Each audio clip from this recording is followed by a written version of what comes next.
कोल्हापुरात ओढ्यापासून वाहून गेलेल्या शाळकरी विद्यार्थ्याचा मृतदेह सापडलेला आहे. अखेर 12 तासांनंतर या मुलाचा मृतदेह शोधण्यात यश आलं.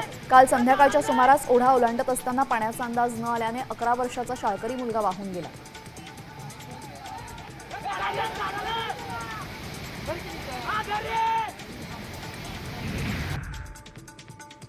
कोल्हापूर जिल्ह्यामध्ये ढगफुटी सदृश्य पाऊस झाला. त्यामुळे शहरातील कचरा, प्लास्टिक आणि थर्माकोलसह इतर वस्तू पाण्यासोबत पंचगंगा नदीमध्ये वाहून आलेले आहेत. तसंच जयंती या नाल्यातून आलेला कचरा राजाराम बंधारा इथं एकत्रित झाला.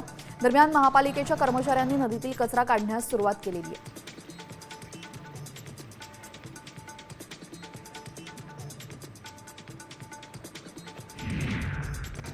कोल्हापुरातल्या इचलकरंजीमध्ये बेंदूर सण मोठ्या उत्साहात साजरा झाला.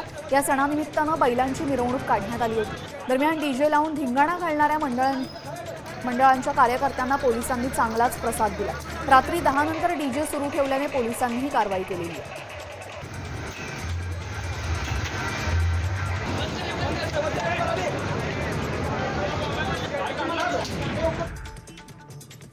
आरोग्यमंत्री प्रकाश आंबेडकरांनी विठ्ठल रुक्मिणी मंदिरामध्ये आदेशाचं पालन करत चौफाळा येथून चालत जाऊन दर्शन घेतलं. दर्शन आषाढी वारीमध्ये चौफाळा ते मंदिरापर्यंत वाहन प्रतिबंधित क्षेत्र जाहीर केलेले.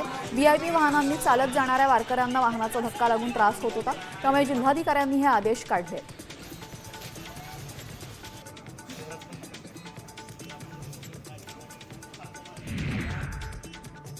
कोल्हापुरातील सम्राटनगर इथल्या जबरी चोरीचा गुन्हा 12 तासात उघड झालेला आहे. 44 ग्राम सोन्याचे दागिने आणि 75,000 रोख रक्कम असा एकूण 50 लाखांचा मुद्देमाल जप्त करण्यात आलेला आहे. कोल्हापूर स्थानिक गुन्हे अन्वेषण शाखेने ही कारवाई केली. यामध्ये आरोपींना ताब्यात घेण्यात आलेलं आहे.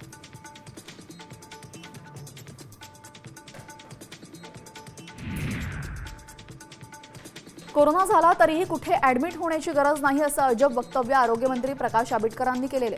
देशात आणि राज्यामध्ये कोरोना रुग्ण वाढत असताना आंबेडकरांनी मात्र धक्कादायक वक्तव्य केलं. त्यामुळे आरोग्यमंत्री कोरोनाबाबत गंभीर नसल्याची चर्चा सुरू झाली आहे. पंढरपुरात ते बोलत होते.